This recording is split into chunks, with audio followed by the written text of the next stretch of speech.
अस्सलाम वालेकुम नाज़रीन, इरफान हाशमी आपको प्रोग्राम में लंदन से खुश आमदीद कहता हूँ। इमरान खान ने एक बड़ा अदालती मरहला तय कर लिया है। तौहीन अदालत केस में इमरान खान सुरखरू हो गए और chief justice Islamabad high court Athar Minallah ने इमरान खान के बारे में क्या कहा, इस पर तफसील से बात करेंगे और आपको बताएं कि कुछ लोग अदालत के अंदर और फिर बाहर प्रेस कॉन्फ्रेंसेस कर रहे थे ताकि किसी तरह इमरान खान को पाकिस्तान की सियासत से हमेशा के लिए आउट किया जा सके। ये लोग कौन थे, इससे भी पर्दा उठाएंगे। और फिर चीफ जस्टिस सुप्रीम कोर्ट ने तहरीक इंसाफ को कौमी असम्बली में वापस आने का दोबारा मशवरा क्यों दिया और इससे कई सवालात ने अब ये जन्म लिया है, इस पर भी रोशनी डालेंगे। और फिर इमरान खान की तहरीक से पहले शेख रशीद को संगीन नताइज की धमकियां दी जा रही हैं। नामालूम अफराद कौन है? अब शेख साहब ने फैसला ये किया है कि इन नामालूम को मालूम करके छोड़ेंगे। और फिर व्यूअर्स, इस वक्त वफाकी हुकूमत क्या इकदाम कर रही है और फिर क्या सूबे इमरान खान के खिलाफ ताउन करेंगे वफाक से, चूंकि राना सनाउल्लाह साहब ने एक फरमाइशी लिस्ट जो है वो सूबों को अरसाल कर दी है। लेकिन सबसे पहले आपको बताएं कि पिछले कुछ अरसे से कुछ ताकतों की ये कोशिश थी कि इमरान खान का रास्ता रोका जाए, अदालतों के जरिए, इलेक्शन कमीशन ऑफ पाकिस्तान के जरिए, तोशाखाना रेफरेंसेस, बनी गाला के अंदर हीरों का हाल और तरह तरह की कहानियां आपको पिछले 4 से 5 माह में सुनने को मिली होंगी। और फिर लोगों ने ये कोशिश की कि इसको करके दिखाया जाए, अदालतों के ऊपर एक प्रेशर भी बिल्टअप किया गया। और सबसे अहम बात यह है कि खान साहब जब भी तकरीर करते हैं ना, तो मरियम अक्सर ये कहती हैं कि मैं सुनना गवारा नहीं करती, लेकिन कान लगाकर, कान खोलकर, आंखें खोलकर वो इमरान खान के हर लफ्ज़ को सुनती हैं। और कोशिश ये होती है कि कोई ना कोई ऐसी चीज़ निकाली जा सके जिससे सियासी बयानियां बनाया जा सके। और हमने उनकी तकरीरों में और प्रेस कॉन्फ्रेंसेस में यही देखा। लेकिन व्यूअर्स, सब कुछ मलिया मेट हो गया, सबके ख्वाब टूट गए। आज अदालत में जब कार्रवाई शुरू हुई तो हामिद खान ने रोस्टम पर आकर कहा कि मेरे मौकिल कुछ कहना चाहते हैं, और इससे पहले इजाज़त नहीं दी गई थी। इमरान खान रोस्टम पर आए, उन्हें इजाज़त दे दी गई और उन्होंने अदलिया के सामने खड़े होकर इस बेंच के सामने क्या कहा। वो ये कहते हैं कि वो अदलिया की बेहद इज्जत करते हैं। ये वाहिद इदारा है जिसके खिलाफ वो महाजराई का सोच भी नहीं सकते। वो अदलिया या खातून जज को धमकी देने का उनका कोई इरादा नहीं था। अगर ऐसा महसूस हुआ है तो वो गैर मशरूत माफ़ी मांगते हैं और यकीन दहानी कराते हैं कि आइंदा भी ऐसा नहीं होगा। कप्तान ने बेंच से ये भी इस्तदा की व्यूअर्स कि अगर आप समझते हैं कि खातून जज के पास जाकर भी माजरत की जरूरत पड़ती है तो मैं इसके लिए भी तैयार हूं। चीफ जस्टिस ने जो बात कही इमरान खान साहब के हवाले से, शायद उनके मुखालफिन को ये ज़्यादा पसंद ना आए, चूंकि वो नज़ीर पेश करते थे निहाल की, दानियाल की, तलाल की। लेकिन अब इस केस को एक नज़ीर बनाया गया उन लोगों के लिए कि आपने अपने आप को सरेंडर किया तो हम आपको माफ़ भी करेंगे। इमरान खान की माफ़ी कबूल करते हुए फर्द जुर्म की जो कार्रवाई है वो रोक दी गई। अदालत ने करार दिया कि इमरान खान 29 सितंबर तक बयान हल्फी अपना जमा करवा दें। इमरान खान ने अदालत को बताया कि मेरी 26 साल की कोशिश रूल ऑफ लॉ की है, मेरे सिवा जलसों में रूल ऑफ लॉ की कोई बात नहीं करता, मैं खातून जज का एहतराम करता हूं। इस पर चीफ जस्टिस के जो अल्फाज थे ये तारीखी थे और ये सुनकर लंदन और जाती उम्रा में कुरान बच गया है। चीफ जस्टिस ये कहते हैं कि आपको गलती का एहसास हो गया, अदालत आपके मौके पर सराहती है। और समाज से कबल इमरान खान जब अदालत पहुंचे तो कुछ सहाफ़ियों ने भी उनसे सवालात किए। एक सहाफ़ी ने यह कहा कि माफ़ी मांगने के सवाल पर कि आप क्या माफ़ी मांगेंगे, जिस पर खान साहब ने कहा देखते हैं। और फिर एक ने कहा कि क्या मशरूत या गैर मशरूत माफ़ी मांगेंगे, इस पर भी खान साहब ने कहा कि देखते हैं कि आपको पता लग जाएगा कि कुछ देर में कि मैंने क्या किया अदालत के अंदर। और फिर किसी ने यह भी कहा कि आपकी अदालतें जो हैं वो जान नहीं छोड़ रही। और फिर खान साहब ने कहा कि ऐसा ही लग रहा है कि अभी जान जो है वो शायद मुश्किल से छूटे। अच्छा, अब इसमें जो सबसे इंपॉर्टेंट रिमार्क्स आए और जो फैसला, तहरीरी फैसला सामने आया व्यूअर्स, मैं आपके सामने रख देता हूं। तहरीरी हुक्मनामे में कहा गया है कि इमरान खान की जानिब से माफ़ी पर मुतमईन है, ये अदालत कह रही है। इससे पहले अदालत मुतमईन नहीं थी और एक तासुर ये बनाया जा रहा था कि शायद इमरान खान को दीवार से लगा दिया जाएगा। पाकिस्तान में सोशल मीडिया, इमरान खान के फॉलोअर्स और आम जो पब्लिक है, जो पॉपुलर ओपिनियन ये था कि इमरान खान को इंतकाम का निशाना बनाया जा रहा है और अदालतें किसी की साइड ले रही हैं। और फिर हमने ये भी थ्योरीज देखी और एक तासुर ये भी था कि शायद कुछ लोगों के कहने के ऊपर जब ये रात को अदालत खुली थी और एक पिटीशन दायर की गई थी, शायद मामला अभी वहीं से शुरू दोबारा हो गए हैं और किसी के कहने के ऊपर ही सब कुछ किया जा रहा है। खैर, ये एक अलग बात है। इमरान खान बयान हल्फी दें तो इसे ज़ेर गौर लाया जाएगा, ये अदालती फैसले ने लिखा। इमरान खान ने बयान दिया ان کا جج ڈسٹرکٹ کورٹ کو دھمکانے کا کبھی کوئی ارادہ نہ تھا۔ عمران خان نے بیان دیا کہ کارروائی کے دوران محسوس ہوا کہ انہیں ڈیڈ لائن کراس کی ہے۔ عمران خان نے بیان دیا کہ ان کے بیان کے پیچھے قانونی کارروائی کا حوالہ تھا۔ عمران خان نے کہا کہ ایسی نیت نہیں کہ عدالت کے وقار اور کام میں مداخلت کریں، اور پھر یہ بھی اس میں لکھا گیا کہ عمران خان کے معافی کے بیان پر اطمینان کا اظہار کرتے ہیں، اور عمران خان کی روسٹرم پر کی گئی مکمل گفتگو حکم نامے کا حصہ بنا دی گئی۔ آج پاکستان کے میڈیا نے ڈنڈی ماری ہے، پوری رپورٹنگ نہیں کی اور اپنے مطلب کو نکال کر ہیڈ لائنز بنایا گیا۔ مثال کے طور پر عمران خان نے جو ہے وہ معافی مانگ لی، عمران خان صاحب کیا آپ یو ٹرن آج تو نہیں لیں گے، اس قسم کے سوالات خان صاحب سے وہاں پر کیے گئے۔ اور پھر یہ بھی لکھا گیا کہ غیر مشروط معافی مانگنے کے لیے 2 مواقع فراہم کیے تھے، تاہم عمران خان نے غیر مشروط معافی مانگنے کی بجائے اپنے الفاظ واپس لینے اور آئندہ محتاط رویہ اختیار کرنے کا جواب عدالت میں جمع کروایا تھا۔ اس طرح کی رپورٹنگ ہو رہی ہے پاکستان کے میڈیا کے اوپر، اور کوشش یہ کی جا رہی تھی کہ خان صاحب کو دوبارہ دیوار سے لگایا جائے اور ہر وہ نیگیٹو پہلو نکالا جائے جس سے عدالت یہ سوچنے پر مجبور ہو جائے کہ یار یہ خان صاحب تو باز نہیں آ رہے اور ہم تو انہیں بار بار موقع دے رہے تھے، اور اب یہ 2 بار موقع فراہم کرنے کی بات بھی جو ہے نا، یہ لاڈلے جو اکثر یہ کہتے ہیں نا یہ کسی کا لاڈلا ہے، تو یہ جس نے جو خبر لکھی ہے اور جس طرح رپورٹ کی جا رہی ہے مین پیک وہیں سے۔ میں آپ کو ایک بات آج بتا دوں، یہ بڑی اہم بات ہے۔ پاکستان کے اندر جو اینکرز ہیں نا ہمارے بہت سارے، وہ کیا کر رہے ہیں آج کل؟ ایک خبر لکھی جاتی ہے، فل سٹاپ، کالم، پازز، اسی طرح اس خبر کو ڈسٹریبیوٹ کیا جاتا ہے، اس میں چینجز نہیں لائی جاتی، ہر چیز اسی طرح کی کہ ہے، یہ سارے اسی طرح الفاظ جو ہے نا وہ لکھے جاتے ہیں، اور پھر اس کو ڈسٹریبیوٹ کرنے کے بعد بیانیہ بنایا جاتا ہے۔ اور یہ بہت دیر سے نہیں، جب سے یہ حکومت آئی ہے اور کچھ لوگوں کی یہ لاڈلے حکومت جب حکومت پہ نہیں تھی، اپوزیشن میں تھی، تب بھی یہ لوگ کام کرتے رہے، اور یہ ٹولہ جو ہے اس وقت بھرپور طریقے سے ایکٹیو ہوا ہے کہ کہیں عمران خان کی غلطیوں کو پکڑ کر ایک نیریٹو ڈیولپ کیا جائے، اس کے اوپر بیشنگ کی جائے، اور عمران خان کو دیوار سے لگانے کی جو یہ کوشش مسلسل جو ہے ویورز وہ کی جا رہی ہے۔ اور ویورز آپ کو یہ بتائیں کہ اسلام آباد میں ورکرز کنونشن ہوا ہے، جس میں عمران خان صاحب نے خطاب کرتے ہوئے کہا کہ آزادی کوئی پلیٹ میں رکھ کر نہیں دیتا، چھین کر لینا پڑتی ہے۔ جو لوگ اس نظام پر قبضہ کر کے بیٹھے ہیں یہ اربوں روپے بنا رہے ہیں۔ کیا میں پاکستان کے بعد یہ ملک میں چلائی جانے والی سب سے بڑی تحریک ہے، یہ حقیقی آزادی کی تحریک ہے۔ خان صاحب نے یہ بھی کہا کہ رانا ثناء اللہ نے انہیں لانگ مارچ نکالنے کی صورت میں دھمکی دی ہے۔ کہتے ہیں رانا ثناء اللہ، یہ میرا وعدہ ہے کہ اس روز آپ اسلام آباد میں چھپ نہیں سکیں گے۔ اب آپ کو اور شہباز شریف کو اپنی فکر کرنی چاہیے، 25 مئی والی صورتحال اب دوبارہ پیدا نہیں ہوگی، کیونکہ اس وقت ہماری تیاری نہیں تھی اور آپ نے بے گناہوں پر تشدد کیا اور ریاست اس میں انوالو تھی۔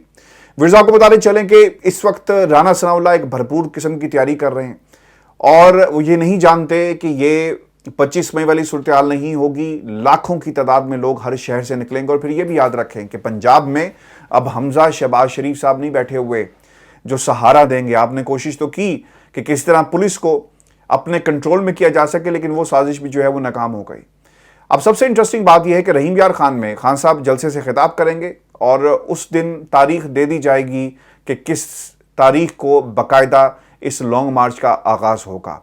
اور آپ کو یہ بتا دیں کہ اسلام آباد کی عوام سے خان صاحب یہ کہہ رہے ہیں کہ وہ ہفتے کے روز بڑی تعداد میں سڑکوں پر نکل کر بتائیں کہ وہ لانگ مارچ کا استقبال کس طرح کریں گے۔ کپتان نے حتمی اعلان کرتے ہوئے یہ بھی کہا کہ کارکن پورے ملک میں گھر گھر جا کر لوگوں کو حقیقی آزادی کی تحریک کے حوالے سے بتائیں۔ اس سے پہلے تو شاید یہ ہوتا تھا نا کہ خط لکھ دیے جاتے ہیں، لوگ جا کر اپنے لوکل جتنے بھی نمائندے ہوتے ہیں، قائدین ہوتے ہیں، انہیں کہتے ہیں کہ جناب آپ باقاعدہ جو ہے وہ آئیے گا اور کوشش کریں، مریم نے آنا ہے، اور جلسہ گاہ جو ہے بھری لگے، استاذہ کو بلا لیا جاتا ہے، پھر اس کے ساتھ ساتھ سرکاری ملازمین کو بلایا جاتا ہے، ٹرانسپورٹرز کو بلایا جاتا ہے، کرائے پہ مزدوروں کو بلایا جاتا ہے، غریب خواتین کو بلایا جاتا ہے، بریانی یا قیمے والے نان دے کر۔ لیکن اب ویورز ایسا نہیں ہوگا۔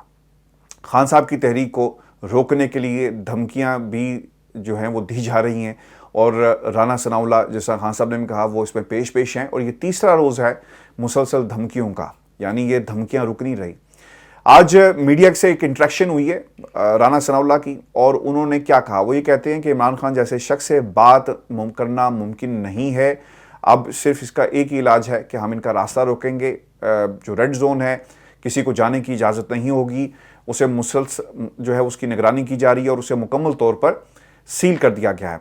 सबसे इंटरेस्टिंग बात जो मैंने आपको कुछ रोज पहले आपके सामने रखी भी थी, आपको याद होगा, मैंने आपको बहुत पहले ये बता दिया था कि राणा सनाउल्लाह साहब ड्रोन टेक्नोलॉजी का इस्तेमाल करेंगे, आंसू गैस शेल जो हैं वो चलाए जाएंगे। आपने टेक्नोलॉजी का इस्तेमाल सरहदों पे होते हुए देखा होगा, आपने टेक्नोलॉजी का इस्तेमाल मैच कवरेजेस में देखा होगा, लेकिन ये पहली दफ़ा कोई वज़ीर दाखिला आकर अपने इस फेल को इस तरह पर्सोनिफाई कर रहा है कि जनाब हम टेक्नोलॉजी के ज़रिए आंसू गैस के शेल बेगुनाहों पर इस्तेमाल करेंगे, यानी अपनी आवाम के ऊपर जो है इस्तेमाल किया जाएगा। और फिर आपको ये भी बताएं कि वफाक की तरफ से पुलिस नफरी के लिए रिक्विजिशन डाली गई है और राणा सनाउल्लाह साहब धमकी देते हुए नजर आते हैं। वो ये कहते हैं कि अगर इस रिक्विजिशन पर अमल ना किया गया और सूबों ने हमारी मदद ना की तो फिर उनके खिलाफ कानूनी कार्रवाई भी की जाएगी। ये पहली दफ़ा ऐसा हुआ कि ऑन रिकॉर्ड आपके मुल्क का वज़ीर दाखिला जो है वो सूबों को ललकार रहा है, पाकिस्तान की आवाम के खिलाफ किस किस्म के हथकंडे इस्तेमाल किए जाएंगे वो बता रहा है। ये रिकॉर्ड के ऊपर सब चीज़ें आ गई हैं। और सबसे इंटरेस्टिंग बात ये है, और ये वही लोग हैं जिन्होंने मॉडल टाउन के अंदर जो गदर मचाया पाकिस्तान की कौम, और ख़ुसूसन वो जो 17 बेगुनाह अफराद जो पुलिस के हाथों मरवा दिए गए, आज वो अपना जो है वो सवाल कर रहे हैं, वो इंसाफ के मुंतज़िर हैं। पाकिस्तान की अदालतों को हर चीज़ तौहीन अदालत तो नज़र आई आती, लेकिन उनके लिए इंसाफ कौन करेगा, इसका जवाब जो है वो कोई नहीं देता। व्यूअर्स आपको भी बताते चलें कि तहरीक को रोकने के लिए हर तरह का हथकंडा जो है वो इस्तेमाल किया जाएगा इमरान खान के ताकत को रोकने के लिए। और फिर अब कल से आप ये देखेंगे मुल्कगीर एहतजाज जो है वो शुरू हो रहा है, लोग टोलियों की शक्ल में, रैलियों की शक्ल में बाहर निकलेंगे और एक मोमेंटम जो है वो बनाया जाएगा। आपको ये बताते चलें जो सबसे अहम तरीन है, सदर मुमलिकत ने आरिफ अलवी साहब ने ताकतवर हलकों को ये पैगाम दे दिया है कि अगर आपने इमरान खान के साथ बैठकर बात ना की और मामले का हल ना निकाला गया, अगर अवाम सड़कों पर आ गई और उनके खिलाफ ताकत का इस्तेमाल किया गया तो शायद हालात बहुत मुश्किल हो जाएंगे और हालात जो हैं वो किसी के काबू में नहीं आएंगे। और ये भी एक प्लान सामने आ रहा है कि राणा सनाउल्लाह ने कोई बहाना बनाकर इमरान खान साहब को गैर कानूनी तौर पर गिरफ्तार करने की एक कोशिश जो है वो कर सकते हैं। अच्छा, फिर ये हैरानगी की बात यह है कि अगर आप राणा सनाउल्लाह साहब जो खबरें आ रही हैं अगर वो ऐसा करते हैं तो मेरा ख्याल है कि फिर उन्हें पाकिस्तान में कोई जगह नहीं मिलेगी कि लोग अदालतों के ज़रिए भी आपने यही कुछ करने की कोशिश की ना, क्या हुआ? कुछ नहीं हुआ। आपने इलेक्शन कमीशन के ज़रिए भी कुछ करने की कोशिश की, क्या हुआ? कुछ नहीं हुआ। और अगर आपने दोबारा ये कोशिश की जो सदर ने वाज़े किया है कि मफाहमत की कोशिश की जा रही है, इसी दौरान मरीम नवाज़ और राणा सनाउल्लाह वज़ीर-ए-आज़म को एतमाद में लिए बगैर ऐसा प्लान बना रहे हैं, और अगर ऐसा प्लान बनता है और जिस पर अमल दरामद राणा सनाउल्लाह के ज़रिए करवाया गया तो फिर बहुत मुश्किल हो जाएगा राणा सनाउल्लाह के लिए और इस इम्पोर्टेड हुकूमत के लिए ज़्यादा देर इक़्तिदार में रहना। और मैं आपको इसकी एक और वजह भी बता दूँ, आपने कुछ अरसे से देखा होगा कि केसेस में तेज़ी आ गई है रिलीफ के, और कानून और अलामिये चूँकि इन्हें मालूम है कि किसी वक्त भी जो है वो प्रेशर आ सकता है। व्यूअर्स आपको ये बताते चलें, और ये सबसे एक अहम खबर ये है, अब तक की एक अहम खबर ये है, और ज़रा ये बताते हैं कि इमरान खान ने पैगाम दे दिया है, और पैगाम क्या है कि वो मार्च और अप्रैल तक इलेक्शन की तारीख मान सकते हैं, इसके बगैर वो इस्लामाबाद में तारीखी धरना ख़त्म नहीं करेंगे। देखें खान साहब के हवाले से जो खबर आई है इसको थोड़ा सा इस पर गौर कर लेते हैं, और फिर आरिफ अलवी साहब के हवाले से भी एक टेलीविज़न चैनल ने को जो इंटरव्यू दिया गया, कुछ खबरें सर्कुलेट कर रही हैं, वो स्पीकर बनना चाहते थे, सदर नहीं बनना चाहते थे, उस पर भी बात करते हैं। इमरान खान साहब नवंबर में अहम तैनाती हो जाएगी, ठीक है। इस अहम तैनाती के बाद आ गया दिसंबर, यानी नवंबर का पूरा महीना गुजर गया, उससे पहले मुशावरत शुरू हो जाएगी। दिसंबर आ गया, दिसंबर में ज़्यादा कोई काम होगा नहीं, और खान साहब का धरना और खान साहब की तहरीक जो है वो चल रही होगी। फिर आ जाएगा, अगर इस वक्त आपने इलेक्शन का ऐलान कर दिया तो फिर जो केयर टेकर गवर्नमेंट है वो 3 महीने के लिए आएगी, यानी जनवरी, फरवरी और मार्च। तो उसके बाद खान साहब कह रहे हैं कि आप इंतखाबात का ऐलान करें तो फिर हम अपने धरने के हवाले से जो है उसे ख़त्म करने के हवाले से सोच सकते हैं। व्यूअर्स आपको आखिर में ये बहुत ही इंपॉर्टेंट खबर है, क्योंकि आज खबरें बहुत ज़्यादा थी और इनको तमाम खबरों को डिस्कस करना लाजमी था, लेकिन जाते जाते मैं आपके सामने कुछ निकात इस खबर के रख दूँ। खान साहब के हवाले से आरिफ अलवी साहब ने क्या कहा कि मुझे कहा गया था कि स्पीकर बनाएंगे, किसी वजह से खान साहब ने मुझे कहा कि सदर बन जाएं। अच्छा, हुकूमत की तब्दीली पर चीफ जस्टिस सुप्रीम कोर्ट को लिखे ख़त का मुझे जवाब नहीं आया, आज भी मुंतज़िर हैं, क्योंकि चीफ जस्टिस ने कोई जवाब देना भी गवारा नहीं किया अदालत ने। आप बाकी खतूत का, और जब आपकी ज़ात के ऊपर इल्ज़ाम लगता है, कोई शख्स ये कहता है कि आप उठकर चले गए तो आप ऑडियो ٹیپس تک ریلیز کر دیتے ہیں، لیکن اس خط کا جواب جس کا تعلق پاکستان کے ساتھ تھا آپ نے دینا جو ہے وہ گوارا نہیں کیا۔ اور پھر سب سے ایک جو امپورٹنٹ آبزرویشن کسی اور کیس میں آئی ہیں چیف جسٹس صاحب کی، میں آپ کو جلدی سے وہ بھی بتا دوں۔ انہوں نے کہا کہ ہم ڈپٹی اسپیکر کے معاملات میں دخل نہیں دے سکتے، تو پوری قوم کو چیف جسٹس صاحب یہ بھی بتا دیں کہ اس رات کو جب آپ نے عدالت کھولی تھی تو اس رات آپ نے کس کے اختیارات میں جو جا کر مداخلت کی تھی، یہ بھی قوم کو ضرور بتا دیں۔ اچھا، پھر یہ بھی کہا گیا کہ بھٹو نے بھی خط لکھا تھا، بہت امپورٹنٹ ہے، بھٹو نے بھی خط لکھا تھا کہ ان کے خلاف سازش ہوئی ہے، ضیاء الحق کا طیارہ گرایا گیا، کس نے سازش کی آج تک کوئی جواب جو ہے وہ سامنے نہیں آیا۔ صدر ایوب کی کتاب کا ٹائٹل تھا ہمیں دوست چاہیے ماسٹر نہیں، خان صاحب یہ بات کرتے ہیں۔